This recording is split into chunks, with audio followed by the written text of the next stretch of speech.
Halo, selamat malam semuanya. Berjumpa lagi di Bincang-Bincang Online untuk malam ini. Untuk hari ini agak sedikit berbeda temanya. Kita akan mulai bahas mengenai anak, untuk kesehatan mental anak. Nanti untuk speakernya sendiri akan ada kedatangan guest speaker. Itu salah satu psikolog anak yang kebetulan saat ini juga beliau kerjanya di salah satu biro juga. Jadi kalau misalkan teman-teman ada yang butuh atau tertarik untuk konsultasi, nanti bisa di add aja Instagramnya Seven Sense LSC. Itu nanti dia akan menggunakan IG itu, jadi teman-teman bisa langsung follow aja karena mereka juga punya beberapa layanan yang mungkin bisa digunakan gitu, nggak cuma konsultasi mengenai anak juga, tentang pendidikan juga bisa gitu. Jadi teman-teman silahkan join aja di sana. Dan mereka juga ada beberapa event yang teman-teman juga bisa ikuti gitu, kayak ada seminar-seminar terkait dengan pendidikan anak, nanti teman-teman juga bisa lihat gitu. Oke, nah ini kita masih nunggu guest speakernya dulu untuk hari ini. Untuk temanya adalah bagaimana cara menjaga kesehatan mental anak selama belajar di rumah.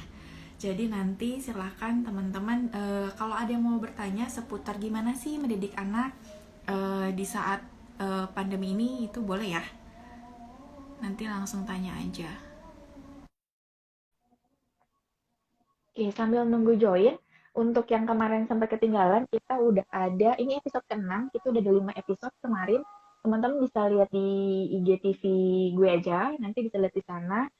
Temanya udah ada macam-macam, tentang psikotes juga ada, kiat-kiat psikotes ada, terus tentang gimana caranya belajar untuk investasi bagi pemula, itu juga ada. Lalu kita juga udah kemarin sempat bahas mengenai uh, grieving, itu juga udah ada. Terus yang berikutnya kita juga kemarin sempat bahas mengenai nikah di masa pandemi. Dan yang kemarin terakhir kita udah bahas mengenai comfort zone. Nah, kita udah ada 5 tema yang teman-teman bisa lihat ya. Oke, ini masih connecting. Tunggu sebentar ya. Jadi pokoknya teman-teman kalau yang memang saat ini mungkin yang sudah punya anak ataupun punya keponakan dan memang keponakannya lagi sekolah dari rumah atau school from home, itu nanti bisa tanya-tanya aja, nanti bisa langsung dijawab oleh pakarnya jadi psikolog perkembangan anak. Itu. Sebentar ya.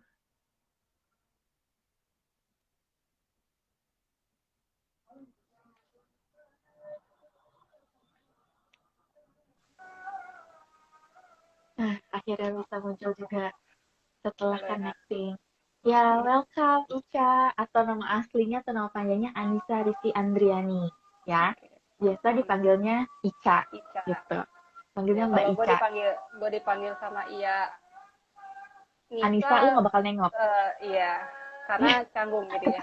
Iya. Atau gue panggil Andriani kayaknya gak bakal nengok juga Hmm, kali ya. Ini jauh, itu panggilnya jauh Ica. banget. Iya. Betul. Ya, thank you ya Ica udah mau bantuin untuk Ya, hari ini. Tadi gue di awal udah sempet jelasin sih kita mau bahas tentang topiknya apa. Jadi kalau misalkan pokoknya teman-teman yang mau nanya, langsung aja nanya. Nanti kita sambil penjelasan kita sambil jawab aja kali ya Cak ya. boleh. Oke, Boleh. nah balik lagi ke topiknya gitu. Sebelum topik kita perkenalan dulu deh gitu. Ica itu siapa sih gitu? Kayak tadi sempat disampaikan juga. Jadi ini kalau dilihat kan nama IG-nya bukan Anissa ya, tulisannya Seven Sense LSC. Itu kalau dari singkatannya Seven Sense Learning Support Center. Sebentar. Ya. Nah, benar ya. Jadi memang fokusnya untuk biro ini adalah lebih ke training gitu kali ya, Cak. Terus kayak konsultasi terkait dengan anak, perkembangan anak gitu. Konsultasi Dan pendidikan juga utamanya gitu bisa fokusnya ya. ke, ya, betul. Dan fokusnya lebih ke anak-anak kesulitan belajar sebenarnya. Iya, gitu. Termasuk untuk anak-anak kebutuhan khusus juga bisa ya, Cak? Betul, betul Bisa banget. ya. Oke, Betul. jadi tapi kita hari ini kita belum bahas ABK dulu ya. Kebutuhan khusus kita belum bahas. Biar sesi terpisah kalau nggak ntar panjang. Sampai besok kita bahasnya ya. Oke, nah Ica Betul banget. ini karena memang psikolog, jadi memang dia udah tamat kuliah S2-nya itu sama kita satu alma mater di Atma, cuma bedanya dia peminatannya lebih ke pendidikan anak, kalau misalkan gue kan lebih ke industri organisasi gitu. Dan kalau boleh tahu nih Cak, untuk saat ini aktivitasnya lagi sibuknya apa nih? Oke, aktivitas ya. Praktek sih ya Mm-mm, sebenarnya. mm. Praktek Di juga sih biro. secara di biro, terus online karena kami belum bisa terima klien secara offline. Terus Oke. gue juga jadi psikolog di salah Mm-mm, satu sekolah di daerah mm-mm, Tangerang Selatan. Sekolah mm-mm, informal, apa non formal, jadi bukan mm-mm, sekolah formal.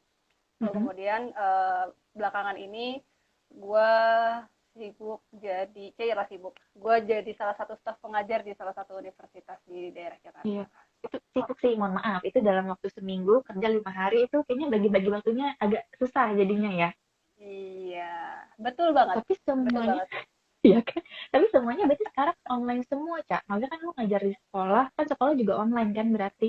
Sekolah online, tapi kalau misalnya memang dibutuhkan sekali untuk datang ke sekolah, kami ke sekolah Mm-mm. sih. Utamanya kan ada beberapa kasus yang memang harus dibicarakan secara langsung, tapi itu pun juga Mm-mm. jarang-jarang. Oh, oke. Nah, kalau misalkan biasanya gitu, mungkin ada beberapa teman juga pengen tahu, kalau psikolog anak terutama di sekolah itu apakah selalu identik dengan guru BK atau enggak? Oke, guru BK dan psikolog sekolah itu adalah dua sisi yang berbeda gitu. Mungkin secara Oke. secara tugas mirip-mirip kali ya gitu. Mm-mm. Cuman Mm-mm. Mm-mm. bedanya kalau guru BK itu mereka tidak bisa melakukan assessment, Mm-mm. intervensinya pun juga penanganannya hanya sekedar konseling saja gitu. Tapi kalau Mm-mm. kami kita mulainya dari awal gitu. Jadi kalau guru BK atau konselor biasanya menerima bukan refer sih, menerima udah jadi nih paketannya, Mm-mm. setting intervensinya seperti apa mereka tinggal Mm-mm. jalanin. Tapi kalau Mm-mm. Mm-mm. psikolog sekolah Mm-mm. kita mulai dari apa namanya, asesmennya dulu, Mm-mm. lalu kemudian kita proses pembuatan modul intervensinya gitu. Mm-mm. Mm-mm. Kalau misal Mm-mm. memang kami rasa kita tidak bisa, apa, mereka ini tidak bisa handle, kita akan handle langsung gitu ya. Tapi kalau Mm-mm. misalnya Mm-mm. ternyata mereka bisa handle, kita akan mensupervisi mereka seperti itu. Mm-mm. Dan bedanya kalau Oke. guru PK kan hanya menjalankan apa yang sudah tertera di dalam satuan pendidikannya Mm-mm. sekolah itu Mm-mm. ya gitu. Tapi Mm-mm. kalau kami Mm-mm. bisa jadi ini nanti kita di tengah-tengah lakuin intervensi terhadap uh, Mm-mm. sistemnya, Mhm. programnya, Mhm. Mhm. kurikulumnya Mhm. kayak gitu. Mhm. Berarti fungsinya lebih kayak advisor juga jadinya ya, advisor pendidikan kali ya kalau ditempatin di sekolah Iya, gitu. ya mungkin seperti itu. Oh, lebih seperti itu ya. Jadi maksudnya kalau teman-teman di sini gitu, kalau misalkan nanya gitu, pengen konsultasi mengenai anak di sekolah, carinya siapa? Kalau ada mungkin cari psikolog karena mungkin nggak semua sekolah punya psikolog anak ya. Betul, betul. Betul Tuh, banget. kalau misalnya guru BK beda. Jadi kayak tadi Ika bilang, sedikit berbeda lah untuk pekerjaannya Iya. gitu ya.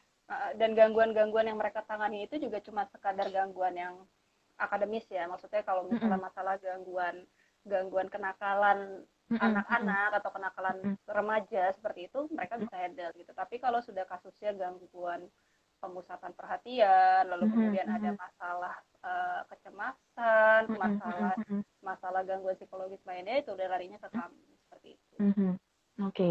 Nah, jadi kalau teman-teman di sini yang lagi ngedengerin gitu kan, mungkin yang kurang lebih misalkan punya kayak, kayak gue ngeliat keponakan gue atau misalkan anak gue sendiri nih kayaknya ada sesuatu nih yang perlu ditanyakan, mungkin nanti bisa tanya ke Ica lebih lanjut kali ya ke Betul. Instagramnya yang ada di sini nih. Kalian tinggal di add aja nanti untuk bisa konsultasi langsung sama Ica. Nah, sekarang yang menarik Ica, ini sebenarnya udah agak basi sih sebenarnya gitu kan kita kalau masalah ngomongin school from home itu kan udah dari lama banget gitu sebenarnya ya dari semenjak ada pandemi akhirnya mulai tuh SFH gitu disebutnya. Nah, kalau yang pernah lu dengar selama ini gitu sebenarnya apa sih yang biasanya muncul mungkin entah itu dari konseling atau apa yang terkait dengan anak-anak yang harus belajar di rumah, apa sih yang mereka menjadi kayak kendalanya gitu? Oke, yang menjadi kendala berarti ya. Mm-mm. Gini, yang perlu kita sadari sebelum kita membahas ini, state-nya kita sebagai orang tua dengan state-nya anak. Kalau gue masih jelas Mm-mm. nggak? State-nya kita Jelas sama jelas. orang sama si anak ini sebenarnya kita dalam kondisi atau level yang sama, gitu Mm. ya. Mm-mm. Uh, Pertama, kenapa gue bilang level yang sama? Karena semua orang, mau kita yang sudah dewasa atau kita yang masih anak-anak, ini kan semua dipaksa untuk menghadapi sebuah perubahan Mm-mm. yang terjadi secara tiba-tiba Global. sebenarnya, Mm. tiba-tiba dan itu secara global gitu. Semuanya gitu, lu mau pindah ke lokasi manapun juga lu Mm-mm. harus dipaksa berubah gitu. Dan Betul. perubahan ini menuntut kita untuk memilih. Gue selalu bilang satu-satunya pilihan itu adalah maju. Mm-mm. Lu nggak Mm-mm. punya pilihan untuk mundur, lu nggak Mm-mm. punya pilihan untuk jalan di tempat. Pilihan Mm-mm. lu adalah maju. So berarti Mm-mm. tantangan setiap manusia yang ada pada kondisi saat ini adalah beradaptasi dengan cepat, Mm-mm. gitu ya. Betul. Nah, dari kondisi yang beradaptasi secara cepat, kalau di dalam setting pendidikan berarti kan ada Mm-mm. perubahan itu yang tadinya sekolah di rumah Di Mm-mm. Di sekolah gitu, sekolah, terus jadi akhirnya sekolah di rumah gitu ya. rumah. Nah, Mm-mm.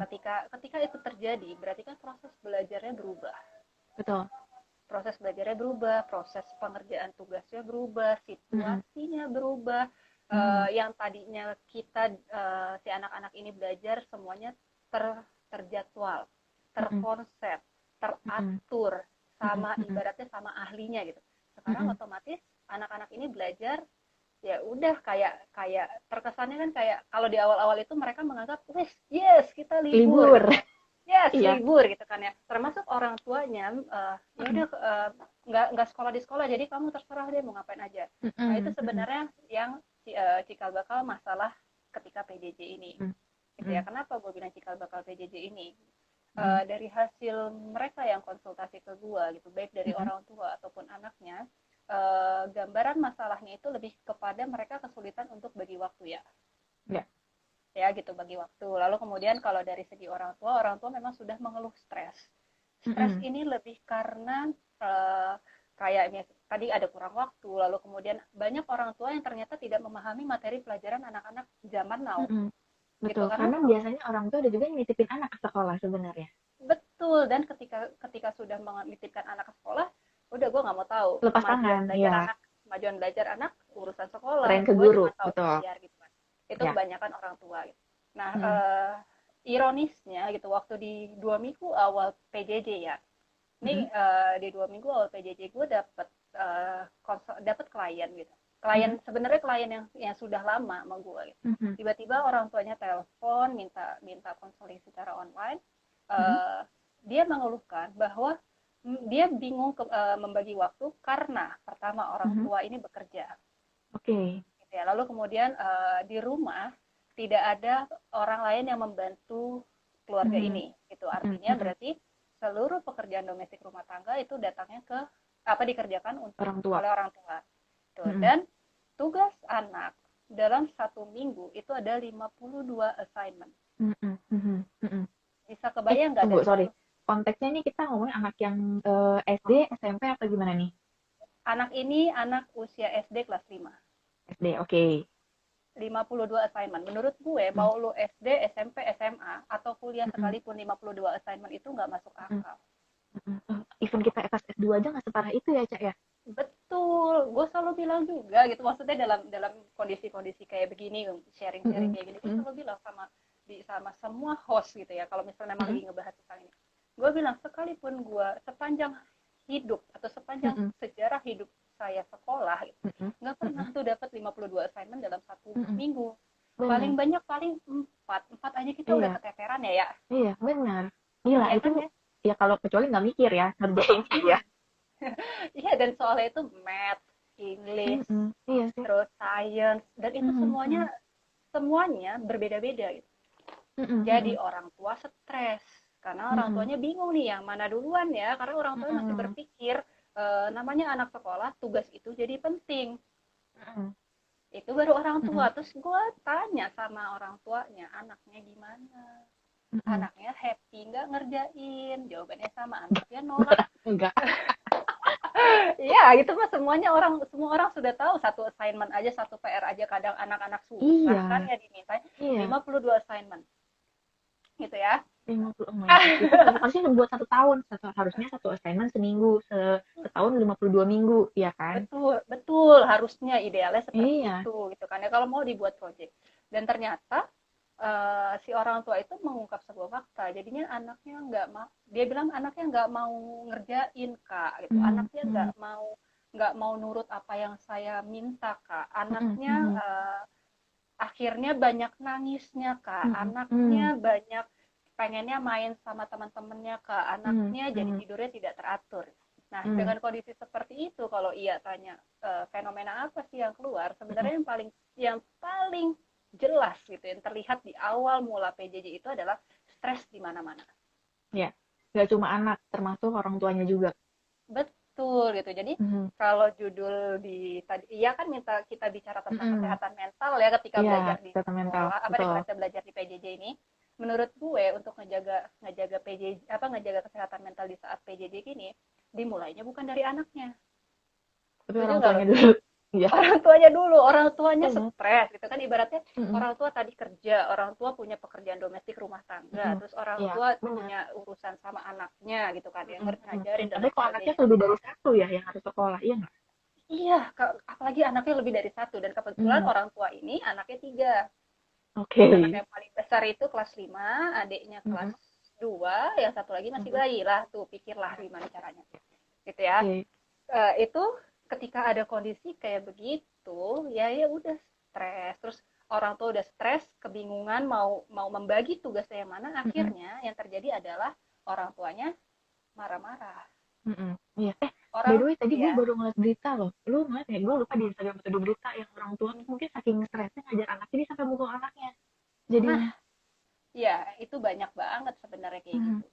Ya kita gini aja sih ya, maksudnya kita juga nggak bisa nyalain orang tuanya juga gitu, Mm-mm. maksudnya Mm-mm. Mm-mm. orang tuanya mungkin tidak terhandle dengan baik, kita nggak tahu Mm-mm. gitu, maksudnya tidak, orang ya biar gimana pun juga orang tua punya masalah sendiri-sendiri ya gitu. Mm-mm. Mm-mm. Mm-mm. Eh, Memukul itu mungkin jadi salah satu alternatif yang dirasa untuk bisa melegakan emosinya pada saat Mm-mm. itu, walaupun Mm-mm. caranya Mm-mm. salah gitu. Salah. Eh, salah banget gitu, tapi ya balik lagi yang namanya sekolah gitu ya, maksudnya kalau kita bicara tentang sekolah, bicara tentang pendidikan, ini ada integrasi nih di dalam, ada beberapa komponen yang harus saling berintegrasi.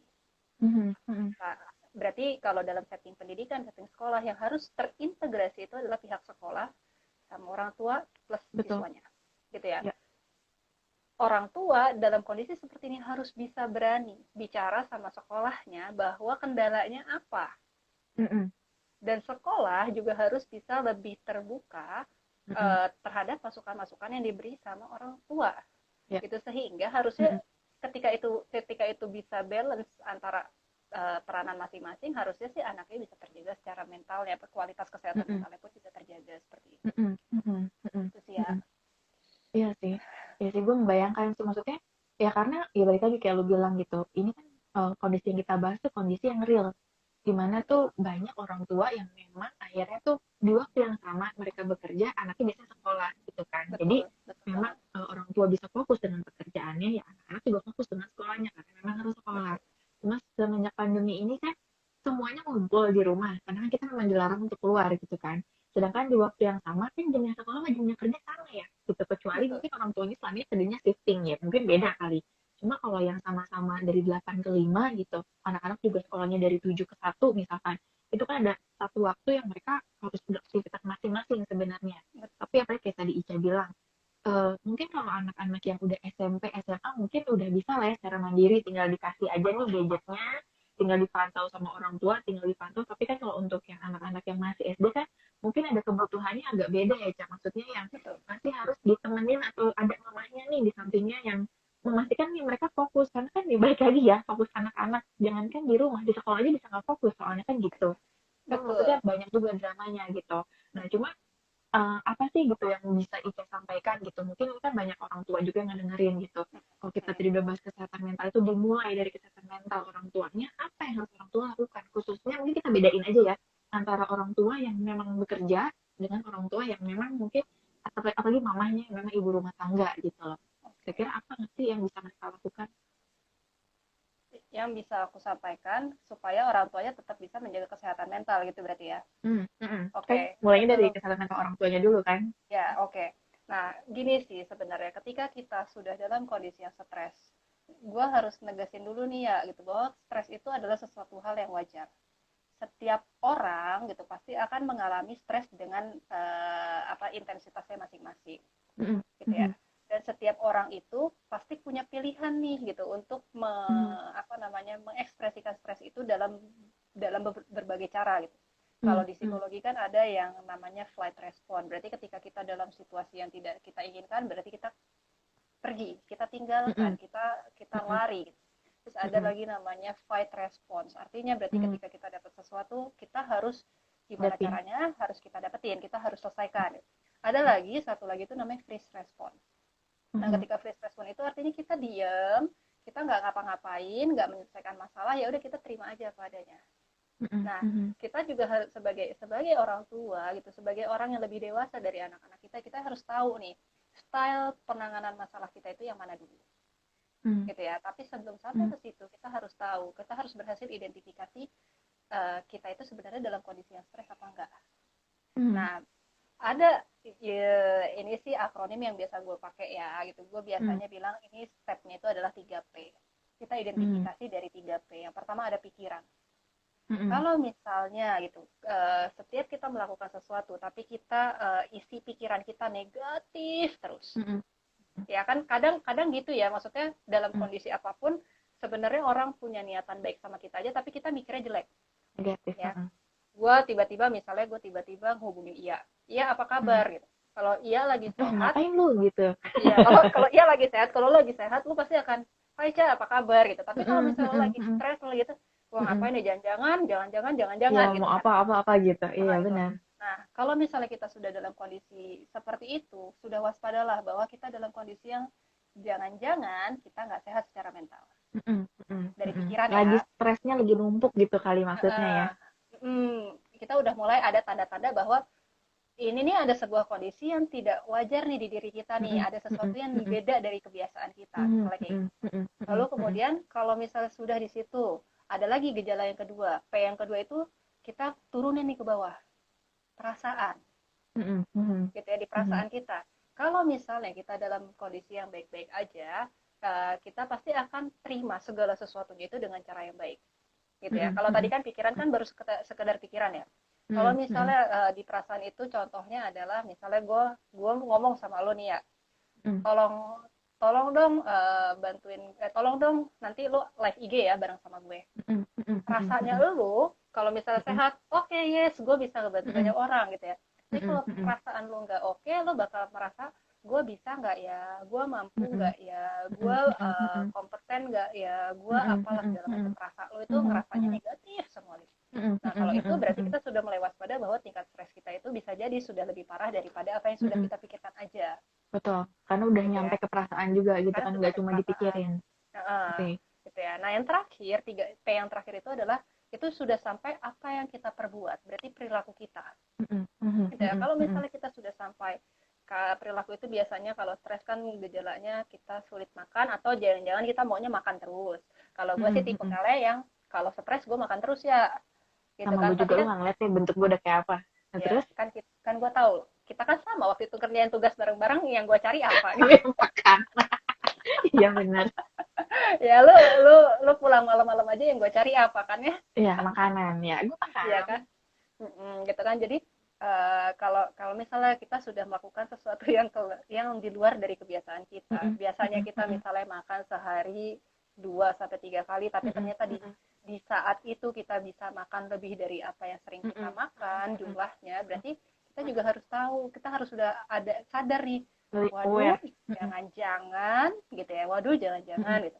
Atau mungkin kalau misalnya biasanya kita tidur, kalau tidur tuh tidurnya enak, lelap, bangun tidur seger, terus tiba-tiba di hari itu kita udah tidur rasanya lama banget gitu ya. Terus tapi masih ternyata capek gitu ya. Ternyata aku capek banget, ngantuk banget ya. Kita juga harus sadar dan kita juga harus mulai aware terhadap badan kita bahwa kayaknya nih jangan-jangan nih ada sesuatu nih yang terjadi sama pikiran kita, rasa kita, kehidupan kita. Karena itu udah kalau sudah diidentifikasi itu udah ketahuan nih. Kalau misalnya udah ada tanda-tanda kita sadar kan berarti oh iya gue stres. Gitu ya. Nah, ketika sudah stres yang perlu kita lakukan berikutnya itu adalah 4A. 4A. Jadi 3P sekarang 4A ya. 4A ya. Jadi gue tuh bagi-bagi itu aja, rumus sederhana aja, 3P, 4A. 4A itu ada namanya avoid the stressor. Artinya kita juga tadi kita identifikasi kira-kira apa yang buat kita stres. Kalau misalnya kita sudah tahu, berarti kita coba avoid dulu. Kita hindari dulu. Hindari ini kalau ibarat kita lagi berlari maraton gitu ya, berlari panjang maraton, kan kita nggak terus-terusan lari sebenarnya. Kita harus tahu kapan kita mengatur tempo lari kita kencang, kapan kita harus atur tempo kita jadi melemah, atau jangan-jangan kita harus berjalan. Gitu ya. Nah, itu sama sebenarnya, bukan kita menghindari masalah, kita bukan flat respon di sini, tapi ketika kita tahu kita lagi dalam situasi yang tidak menyenangkan, ada stresor yang bikin kita tidak nyaman, cobalah kita ambil jeda sejenak. Itu jeda itu dalam artian berarti kayak misalnya gitu, gue capek sama tugas-tugas pekerjaan gue tutup, gue istirahat dulu 1-2 jam. dengerin Melakukan apa lagu, yang membuat melakukan apa membuat yang gue kita suka lupa gitu. sebentar gitu kali ya. Betul, lupa sebentar. Karena percuma juga kan kalau misalnya kita paksakan Hmm, kan tetap nggak produktif juga otaknya. iya, betul, Mikir pun juga jadinya nggak bagus. Yang ada tadi betul. jadinya mukul, terus menyiksa diri Mm-mm. dan lain sebagainya. Arah yang Itu anaknya, yes. gitu ya, kan sudah kita tadi avoid. Nah, ketika kita sudah avoid, artinya kan kita sudah mulai lebih tenang. Ketika kita Mm. sudah lebih tenang, kita coba alter the situation ya. Kita Mhm. pisah-pisahkan dulu. Situasi Mhm. apa sih yang sebenarnya bisa kita tangani saat itu juga? Mhm. Situasi apa sih yang sebenarnya bisa kita geser dulu, ini mah nanti-nanti Mhm. Mhm. aja gitu. Mhm. Mhm. Situasi Mhm. apa sih yang sebenarnya bisa nih sebenarnya dilakukan saat itu juga tapi dengan Mhm. bantuan orang lain. Oke, yes. Ya, Mm. ini sebenarnya kan mirip-mirip sama konsepnya apa namanya apa time management yang membagi Ya, prioritas skala prioritas gitu kan ya. ya, Sebenarnya ya. kan mirip-mirip kayak gitu. Mhm. Lalu Mhm. kemudian setelah setelah kita sudah coba alter gitu, kita pisah-pisahkan, kita Mhm. ibaratnya kita kotak-kotakin dulu nih masalahnya yang Mhm. mana sih gitu kan. Mhm. Baru nanti dari situ kita baru bisa A yang ketiga, yaitu adalah adapt. Mhm. Kita beradaptasi.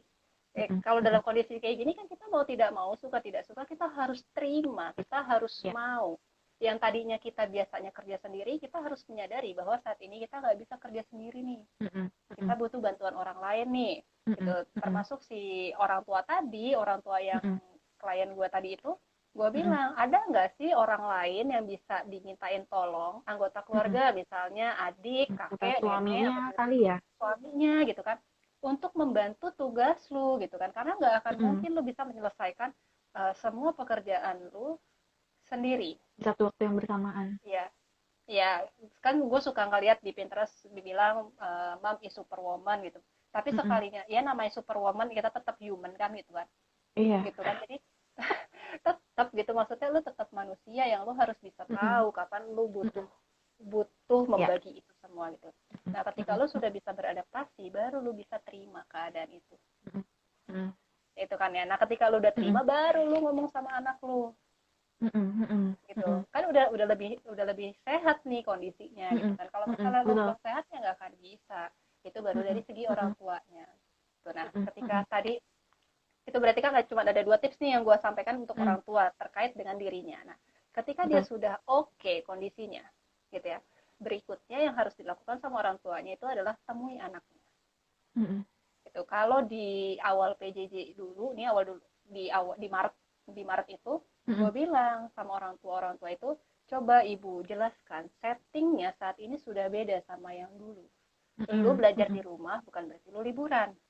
Ya. Nah, kalau sekarang konsep itu masih bisa dipakai, tapi yang dijelaskan sama orang tua itu adalah agenda anak-anaknya. Ya. Kan biar gimana Mhm. pun juga kan orang tua punya informasi dari sekolah. Ini loh, Ya. besok kita akan Mhm. belajar ini. Iya, jam segini kelas Jelaskan. ini gitu kan. Jelaskan ke anaknya. Kalau misalnya Mhm. anaknya Mhm. sudah besar, kita tinggal forward gitu kan, enak. Mhm. Kalau Mhm. anaknya Benar. masih SD kelas 1 sampai 3, dia nggak akan bisa Iya. sendiri kan. Mau nggak mau orang tuanya Ya. harus jelasin dulu. Besok kamu Mhm. belajar, kalau di jadwal pelajaran belajarnya ini, materinya nanti diambil Mhm. di sini, di sini, di sini. Gitu. Kalau Mhm. Mhm. anaknya belum Mhm. paham, ajarin dulu gitu. Jangan sampai Mhm. besoknya ketika mau kelas, anaknya nggak ngerti, akhirnya anaknya kabur. Mhm. Mhm. Mhm. Gitu. Lu Karena mami nggak banyak ngerti nih caranya mencetnya yang mana gitu ya. Ini nyalain kelasnya mm, gimana gitu kan. gitu kan. Itu baru dari segi maminya gitu. Kalau misalnya Mhm. maminya lupa ngajarin, papinya lupa ngajarin gitu, orang tuanya lupa ngajarin, Mhm. anaknya nggak paham. Mhm. Ini kita lagi hidup di zamannya anak-anak zaman sekarang nih, Mhm. yang menurut gua mereka resiliensinya juga tidak begitu baik, regulasi Mhm. dirinya Mhm. mereka juga tidak begitu baik. Ya. Mereka bukan bukan individu-individu yang tangguh kayak kita ya Zaman gitu dulu maksudnya ya. gitu Apalagi ya. Jadi sebelum-sebelum kita. ya sebelum kita tangguh sekali gitu. Tapi Mhm. kalau di Mhm. kita aja menurut gue ketangguhan itu sudah mulai memudar gitu. Mhm. Mhm. Ya kalau anak-anak zaman sekarang kalau dia nggak bisa, nggak mau tuh nanya, Mhm. tinggalin. Ya Mhm. masa Mhm. iya gitu maksudnya, masa iya kalau nggak bisa tinggalin, nggak mungkin kan Mhm. gitu. Jadi Mhm. orang tua mau Mhm. nggak mau harus jelasin dulu. Itu. Mhm. Terus kemudian ketika kita sudah jelasin, yang perlu jadi perhatian paling penting itu adalah jangan pernah merubah pola rutinitas anak-anak ketika mereka sekolah dulu. Mhm. Contohnya Gitu. gimana tuh? Contohnya gini, kalau dulu kita sekolah, anak-anak sekolah kan jam 6:30 ya. masuk setengah 7. Berarti kita lakukan rutinitas seperti mereka sekolah di sekolah. Benar, kayak Bangun dia bangunin pagi gitu. bangun biasanya kalau yang muslim pakai sholat subuh gitu, bangun jam 5, anaknya suruh sholat subuh dulu, habis itu suruh mandi, suruh olahraga, pakai baju sarapan, misalnya gitu, mandi, pakai baju sarapan, siap sekolah. Sekolah, ikutin jadwal sekolah, setelah selesai sekolah, ikutin jadwal kembali seperti dulu sebelum ada wabah ini.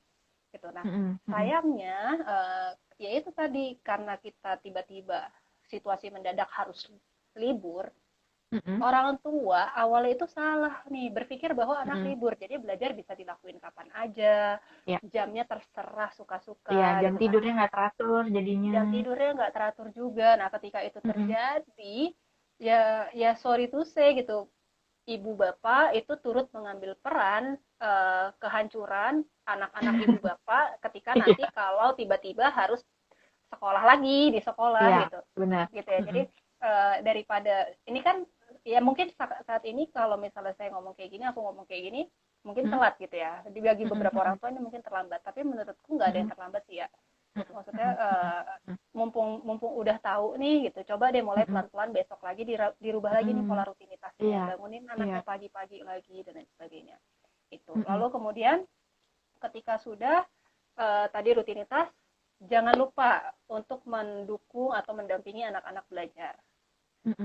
Caranya jangan juga Bapak Ibu memaksakan anak-anak ini harus bisa sesuai dengan apa yang kita harapkan, sesuai dengan cara belajar kita gitu. Karena yang perlu kita sadari, cara belajar zaman kita itu sekarang itu sudah jauh berbeda dengan apa yang dialami sama anak-anak kita gitu. Kalau dulu kita belajar isinya ibaratnya ngerjain LKS, lembar kerja siswa misalnya itu. Sekarang udah nggak ada lagi LKS. Jangan suruh anaknya kerjain. Bisa jadi style anak-anak zaman sekarang itu harusnya praktikal. Bisa jadi ya gitu kan. Kita sesuaikan lagi sama kurikulumnya, kita sesuaikan lagi sama cara ngajarin di sekolahnya gitu. Dan yang paling penting itu kita harus bisa mengajarkan anak-anak kita itu sesuai dengan tahapan perkembangan, khususnya tahapan perkembangan kognitif. Gitu ya. Kalau misalnya Bapak Ibu gitu punya anak masih PAUD itu berarti kan masih sekitar TK-TKB gitu ya. Ya 2 tahun sampai 5 sampai 6 tahun. Ya berarti kita lagi mencoba ngajarin anak-anak kita di tahap praoperasional gitu. Artinya kita harus bisa mencoba mengasosiasikan setiap apa yang kita mau ajarin ke benda-benda yang memang biasa dilihat sama anak-anak sehari-hari, ya familiar. Gitu kan ya. Kalau misalnya Bapak Ibu punya anaknya usianya SD gitu kan, SD kelas 1 sampai kelas 6 di usia 1 sampai 5 atau 1 sampai 6 di usia sekitar 7 sampai 11 tahun. Berarti itu kan kalau di dalam tahapan perkembangan kognitif itu masuk di konkret operasional stage. Artinya berarti kita harus bisa mengajarkan anak-anak ini dengan cara yang konkret. Langsung contohnya real gitu. Real, kalau kalau perlu bisa dilihat, bisa dipegang gitu. Jangan sampai kita mau ngajarin misalnya yang susah itu kan konsep bisa jadi perkembangbiakan atau pertumbuhan tanaman misalnya kayak gitu ya. Anak kalau zaman kita ya dulu waktu sekolah kita mau belajar itu kan cuma dari gambar ya. Iya, betul, gambar yang ada di buku. Gambar apa yang ada di buku gitu. Tanpa kita dapat sebenarnya itu prosesnya seperti apa, kita nggak pernah tahu. Kita cuma tahu proses perkembangbiakan tanaman itu bisa jadi dari bibit, lalu kemudian tumbuh tunas, tumbuh batang, ada tumbuh daun, bunga, baru buah gitu kan misalnya kayak gitu.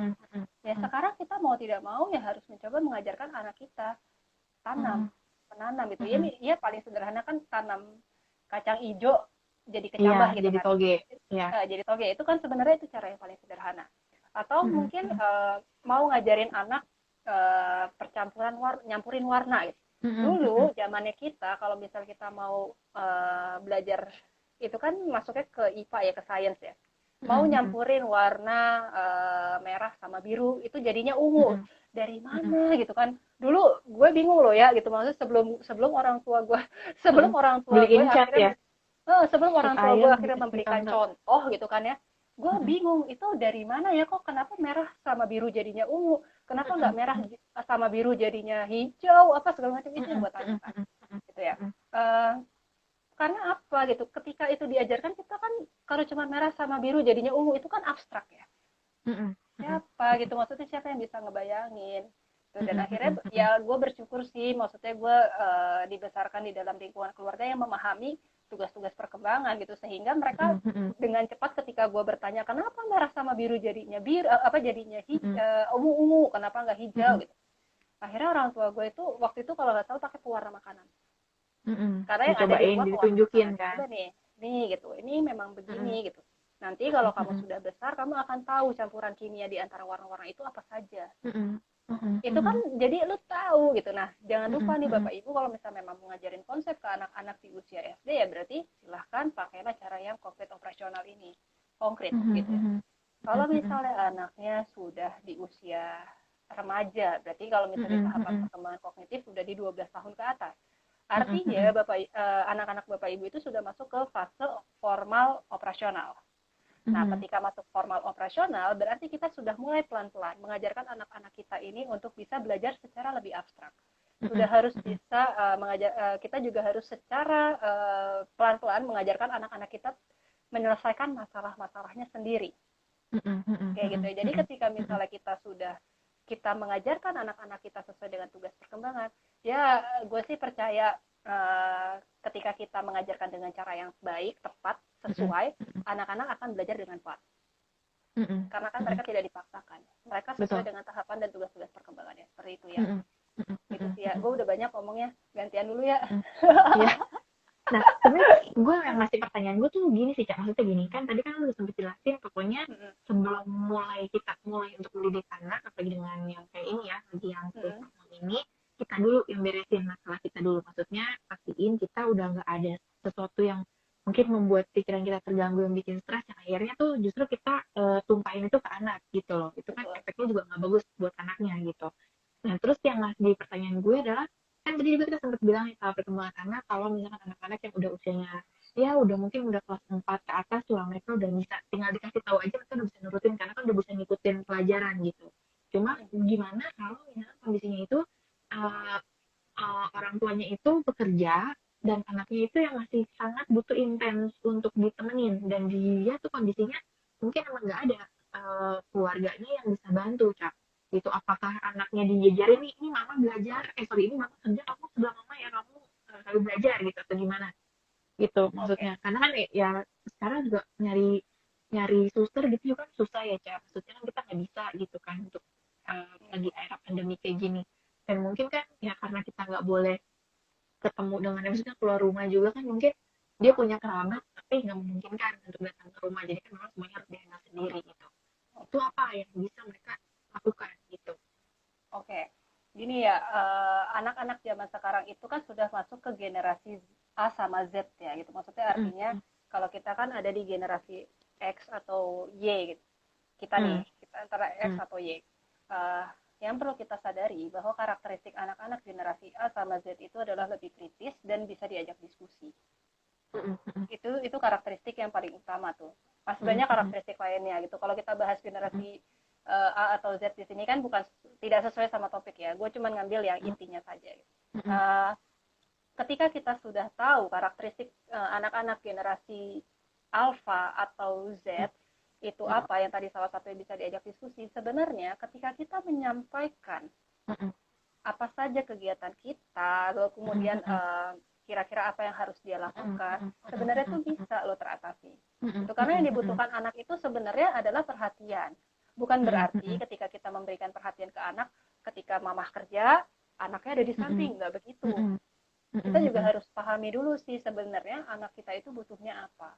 Gitu. mm, Simpelnya atau sederhananya adalah kita juga harus tahu ketika anak kita melakukan disuruh menunggu, ibaratnya itu sebenarnya disuruh menunggu ya. Ketika lagi disuruh menunggu, kira-kira ada kegiatan apa yang memang bisa mengalihkan, yang bisa membuat anak ini jadi tetap tenang. Gitu. Kalau kalau gue biasanya menyarankan kalau misalnya anaknya suka nyoret-nyoret, ya silakan sediakan buku gambar. Buku gambar bisa jadi yang sudah ada gambarnya atau yang polos, lalu kemudian pensil warna atau alat gambarnya, lalu kemudian biarkan saja itu diletakin nih, apa namanya, nih coba gambar dulu. Itu senjata pertama. Senjata kedua gitu, senjata kedua bisa jadi gunakan mainan-mainan yang memang yang sering sering mereka pakai. dipakai. Gitu. Itu senjata kedua. Kalau ternyata itu juga belum worth it, kita juga harus aware juga nih, jangan-jangan mereka tidak bisa kerja sama kita, jangan-jangan ada faktor biologis yang mempengaruhi. Faktor biologis itu kan berarti artinya lapar, ngantuk gitu. Kita juga harus aware itu. Kalau misalnya ternyata jam biologis pada saat itu adalah jam biologis untuk makan, siapkan makanan atau cemilan-cemilannya gitu. Kalau jam biologisnya tidur, ya mama sedikit berkorban dulu lah untuk nidurin anaknya gitu. Sebenarnya balik lagi sih ya ke kita, gimana kitanya bisa mengenali anak kita, memahami kebutuhan anak kita, itu balik lagi ke situ. Dan ketika kita bisa memahami kebutuhan anak-anak kita dengan baik, ya sebenarnya kita pun juga akan bisa kerja dengan enak gitu sih. Gitu Ya, sih. berarti kan kalau yang gue tangkap berarti maksudnya gini, kan kadang tuh ada orang tua yang mikir, gue kalau ngejelasin ini anak gue nggak bakal ngerti. Mungkin itu dari cuma pikirannya doang kali, karena dia belum coba untuk menjelaskan hal itu kepada anaknya gitu kali ya. Betul, Jadi kalau betul. misalkan dia menjelaskan ke anaknya, toh kan anaknya juga tahu selama ini kan mama, kalau kamu lagi sekolah, mama juga kerja. Mungkin kan udah tahu, cuma mungkin dia perlu dijelasin lagi. Kita punya kayak, ya mungkin ngobrol sama anak tuh udah bisa kayak ngobrol sama orang dewasa kali ya kalau zaman sekarang tuh, maksudnya mereka tuh mengerti sesuatu hal yang kita mungkin jangan pernah bandingkan anak kita saat ini dengan kita kondisinya di saat seumuran dia, karena kan udah Betul, pasti beda gitu. Di saat betul. kita dulu mungkin seumuran, misalnya seumuran anak kelas 1 SD, kita masih mikirnya tuh yang polos ya, gadget aja kita nggak tahu gitu ya, maksudnya nonton Betul. atau belajar dari tabnya aja kita nggak ngerti gitu. Cuma sekarang tuh gue juga ngerasa gitu sih, maksudnya ketika gue ngomong sama yang keponakan gue ataupun anaknya teman-teman gue yang memang usianya tuh udah lumayan gitu, maksudnya udah kelas ya udah umur 6-7 tahun tuh. Dulu kan kita kalau ngajak ngomong anak 6-7 tahun tuh masih main atau apa gitu. Kalau sekarang udah, kadang malah gue justru bisa mendapatkan info-info dari mereka yang gue anak umur 6-7 tahun udah ngerti ya yang kayak ginian gitu loh. Mungkin dari orang tua juga ya itu ya, kenalin dulu anaknya, kebutuhan anaknya kayak apa, supaya jangan sampai tuh begitu ngeliat anak aja udah emosi bawaannya gitu. Waduh, hari ini anak gue sekolah lagi nih, gue kudu ngajarin lagi gitu kali ya. Maksudnya Betul. pikiran itu yang kita dulu bilang pikiran negatif itu mungkin coba dihilangkan dulu, supaya kita bisa apa ya, sama-sama kita membantu anak juga gitu loh, karena kita bantu anak, anak pun akan membantu kita sih dengan sendirinya Betul. gitu kan Betul ya. banget ya. Yang perlu di ini sih ya, perlu kita sama-sama rubah mindsetnya gitu dalam proses mendidik anak. Gitu ya. Proses ya, gue bilang ini proses karena yang namanya belajar itu kita long life learning. Lu Betul. dari lu awal lahir sampai lu mati, lu bakal terus belajar itu. Ketika kita mendampingi anak belajar berproses untuk lebih baik lagi, jangan pernah berpikir bahwa kita itu adalah yang maha tahu, kita Ya, yang segala betul. segala tahu gitu. Kita juga harus bisa lebih terbuka lagi pikirannya untuk bisa memahami kondisi anak-anak kita. Kita harus bisa membuka pikiran kita bahwa zaman ini udah berubah loh, nggak kayak zaman kita dulu apa yang kayak ia bilang gitu kan. Lalu kemudian kita juga harus sadari juga bahwa ketika anak-anak punya pendapat, bisa jadi pendapat dia itu benar gitu. Jadi Betul. orang tua gue itu selalu bilang bahwa proses belajar itu gitu ya, proses belajar itu bukan dari papa mama ke kamu aja gitu, tapi kamu pun juga adalah proses belajar atau bagian dari proses belajar kami. Dan itu selalu terngiang-ngiang sampai sekarang, ditambah dosen-dosen kita selalu bilang proses belajar itu proses dan itu selalu terngiang-ngiang gitu. Jadi bagi gue, mumpung di sini banyak parents juga gitu, ketika anak-anak punya sebuah pendapat, coba dengarkan dulu. Iya. Gitu ya, dengerin dulu gitu, karena ketika anak-anak bicara sesuatu gitu kan ya, bicara sesuatu, kalau tidak didengar, anak jadi malas mau ngomong sama kita. Harapan kita bener. anak terbuka gitu kan, harapan kita anak terbuka, tapi ketika anak terbuka kita potong. Ya kan, Atau mamanya nggak dengerin, sibuk sama gadget sama papahnya. betul banget gitu. Jadi bagi gue, kalau misalnya orang tuanya belum siap untuk itu, ya lu jangan nuntut anaknya lebih-lebih dari apa yang lu harapkan. Ya, betul. Gitu Karena sih. lu sendiri juga tidak memberikan contoh seperti itu gitu kan. Betul banget gitu. Nah, ada hubungan dengan pertanyaan ini nih, ada yang nanya, Mbak Ica mau tanya, gimana cara mengalihkan anak supaya nggak ketindihan gadget? Karena ini banyak sih dialami sama teman-teman gue juga, biar anaknya diem, anteng di rumah, nggak ganggu mamanya kerja, dikasih ke gadget nih, nonton ya, gitu. Gini sih, Itu gimana? balik lagi, anak-anak zaman sekarang itu kita juga nggak bisa bilang bahwa anak itu nggak boleh pakai gadget, karena tuntutan zamannya sekarang sudah teknologi minded gitu ya.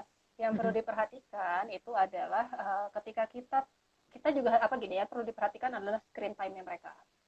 Gitu. Ada kok panduan screen time anak usia berapa itu berapa batas waktu minimalnya kayak gitu. Nah, dan misalnya gini, anak usia 1 sampai 2 tahun itu kan nggak boleh kena screen time sama sekali. Atau untuk di usia SD itu cuma boleh screen time maksimal misalnya 1 sampai 2 jam, misalnya gitu ya. Saya lupa pastinya berapa gitu. 1 sampai 2 jam itu bukan diberikan secara bersamaan. Iya. 1 sampai 2 jam langsung gitu, enggak ya? 1 sampai 2 jam itu untuk 1 hari, bukan untuk sekali dikasih gadget gitu. Nah, ketika kita sudah tahu itu batas waktunya berapa, kita terapkan itu pelan-pelan. Kita berarti terapkan dulu aturannya, atau mungkin bisa ibu atau bapak nih, ibu kayaknya, ibu ya, jadi sebelum memberikan anaknya gadget, kita kasih dulu target-target atau tugas-tugas yang bisa dikerjakan mereka dulu. Misalnya, jadi gadget as a reward gitu ya? As a reward, gitu ya. Atau bisa jadikan gadget itu sebagai proses pembelajarannya mereka. Gitu. Jadi kalau gue kan belum punya anak nih, gitu kan. Maksudnya, gue selalu bilang sama kakak-kakak gue, gitu. Untuk ponakan-ponakan gue bilang, nggak apa-apa main gadget, asal gadget itu punya kualitas. Ada tujuannya. Tujuannya buat main. Kalau misalnya buat main, carilah mainan-mainan yang edukatif. Gitu ya. Kalau di edukatif dan disesuaikan dengan tugas perkembangannya dia juga, gitu ya. Jangan sampai permainan-permainan yang kita berikan itu justru keluar nih dari tugas perkembangannya. Yang ada benar jadinya ketagihan atau kecanduan. Tuh, itu yang pertama. Lalu kemudian bisa juga kalau anaknya usia SD, jadi kan gadget itu sebagai pembelajaran tadi gue bilang. Tugasnya mereka, misalnya tadi proses hujan, proses tumbuhan, suruh mereka cari lewat YouTube misalnya, atau lewat apa gitu. Lalu kemudian suruh mereka lihat dulu. Nanti setelah lihat, paling kan YouTube kan nggak nyampe 1 jam kan sebenarnya kan. Kita kan cari aja video-video yang singkat dan sederhana. Setelah sudah selesai, sediakan kertas gambar, sediakan alat gambar. Coba deh ceritakan atau tuangkan dalam bentuk gambar. Itu kan cara yang sederhana. Atau mungkin ketika misalnya bapak ibunya juga lagi melarang anaknya untuk pakai gadget, ini yang paling penting nih. Kadang kita ngelarang anak pakai gadget. Anaknya udah diambil gadgetnya. Orang tuanya sibuk. Iya benar. Orang tuanya sibuk. Bapaknya sibuk sendiri sama gadget, ibunya sibuk sendiri sama gadget, anaknya diabaikan. Terus pertanyaannya adalah ketika kita tuntut, disuruh ngapain anaknya? Buat apa? Iya. Tujuannya buat apa gitu. Dan dalam mengatasi anak-anak yang ketagihan gadget, menurutku yang paling penting itu adalah kreativitas bapak ibunya. Mau nyiptain kegiatan semenarik apa supaya anak-anaknya lupa sama gadget.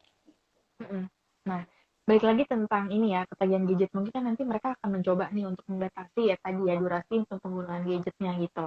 Cuma kan kalau misalkan yang udah kepalang nih Cak, udah selalu dikasih gadget, terus akhirnya tadi nih temen gue juga ada yang nanya, kan biasanya ada yang tantrum atau ngambek jadinya gitu anaknya tuh.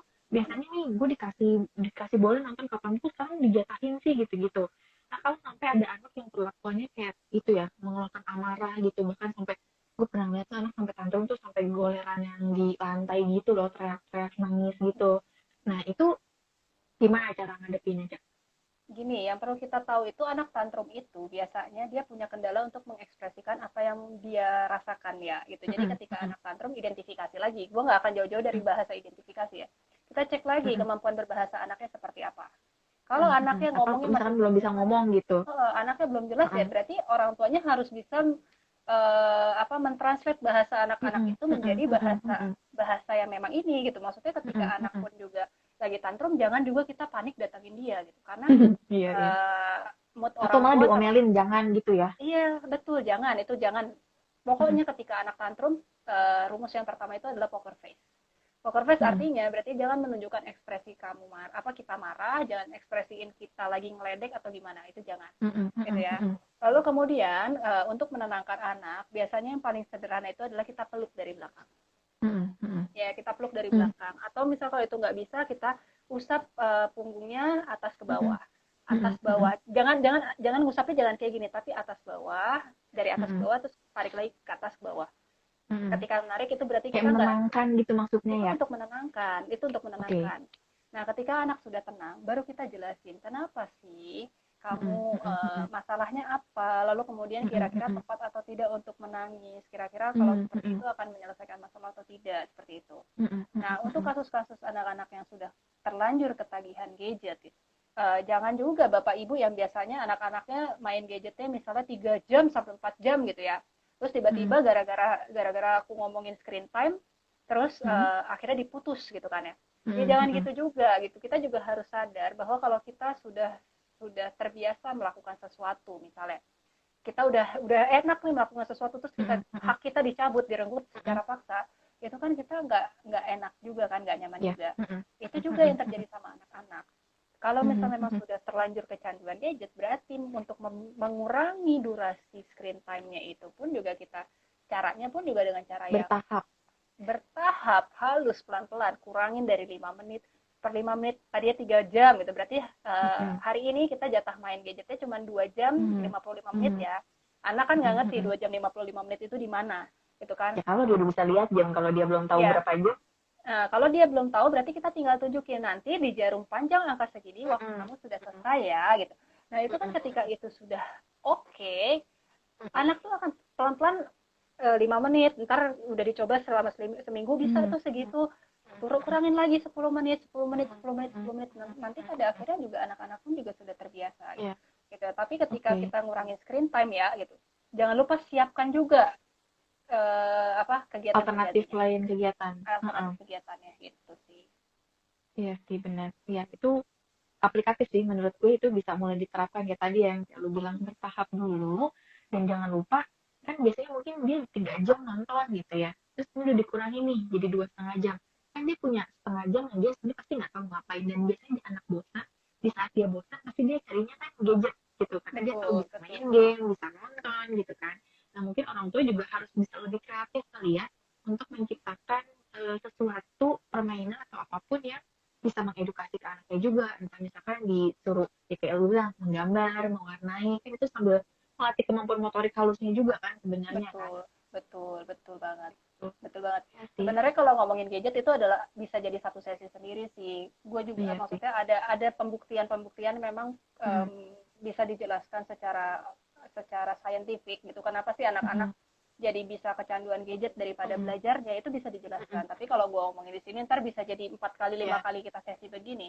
Iya, makanya aku percaya itu bisa jadi next sesi kita sih, maksudnya bisa kita bahas lagi. Karena kan yang penting sih kan, kalau yang dari tema hari ini kan, yang penting gue pengennya tuh memang teman-teman yang saat ini mungkin join atau nonton tuh, mereka sebenarnya apa yang kita diskusikan hari itu bisa membantu mereka dulu deh, yang tadi mulai dari gadgetnya, mulai dari orang tua yang harus mengatasi stresnya mereka sendiri dulu, karena kan mau nggak mau mereka harus bisa membantu anak, karena kan kita udah nggak bisa mengandalkan pihak sekolah ataupun guru. Justru kan di sini momennya adalah kita bekerja sama dengan pihak sekolah untuk menciptakan situasi pembelajaran yang cukup kondusif bagi anak, walaupun lokasinya tuh di rumah bukan di sekolah gitu ya. Dan salah satu caranya kayak tadi Ica bilang, jangan sampai mengubah siklus anak. Dia bangun jam berapa, dia sarapan dari jam berapa, mandi, pakai seragam, itu tetap dilakukan supaya mereka juga terbentuk. Maksudnya gini, walaupun lokasinya beda, tapi mereka tahu nih, oh iya nih, saat ini waktunya untuk belajar atau sekolah gitu kali maksudnya ya. Betul gitu banget ya. Oke, ya menarik sih untuk pembahasan hari ini ya. Mudah-mudahan ya ini teman-teman yang dengar juga mulai dapat insight-insight juga gitu. Jadi jangan lagi pernah beranggapan bahwa deh kalau gue masih WFH ataupun SFH di rumah nih stres langsung. Mungkin pikiran negatif itu coba dihilangkan dulu. Langsung dipikirkan kalau ini adalah kegiatan menarik. Mungkin salah satunya dengan pandemi ini justru ada bonding antara orang tua dan anak yang selama ini mungkin nggak ada gitu ya. Karena dan gue selalu bilang gini sih, gue selalu bilang sama orang tua, ini adalah momen untuk balas dendam atau untuk membayar hutang. Iya, utang bonding. Waktu yang selama ini dan waktu yang selama ini terbuang karena pekerjaan. Iya, betul. Memang harus kita lihat tuh dari dua sisi sih, nggak bisa ngeliat cuma dari negatifnya doang atau yang tidak menyenangkan. Tapi ini untuk area ini kita sama-sama beradaptasi dan belajar bersama sih, jadinya baik itu untuk orang tua ataupun anak ya. Betul banget ya. Oke. Thank you so much loh Ica untuk sharingnya hari ini. Mudah-mudahan bisa berguna buat teman-teman. Dan tadi ya, kayak yang tadi udah gue sampaikan juga, kalau misalkan teman-teman masih ada nih hal-hal yang masih mau diceritain tuh di konselingnya, mungkin bisa hubungi Ica lewat Instagramnya yang Seven Sense LSC. Itu bisa lihat di Instagram. Di sini juga ini udah ada, harusnya bisa kalian klik. Nanti kalian bisa konsultasi langsung sama Ica. kebutuhan khusus gitu ya, mungkin yang nonton juga kerabatnya atau anaknya sendiri memang punya kebutuhan khusus dan punya kebingungan sendiri nih, aduh anak gue kebutuhan khusus ngajarin di rumahnya kayak apa, mungkin bisa sambil konseling sama Ica gitu ya.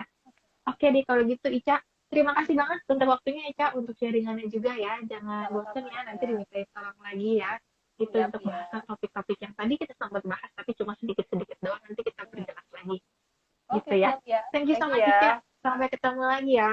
Yuk, Dadah semuanya. bye-bye. Dah teman-teman Bye-bye. semuanya. Thank you udah nonton.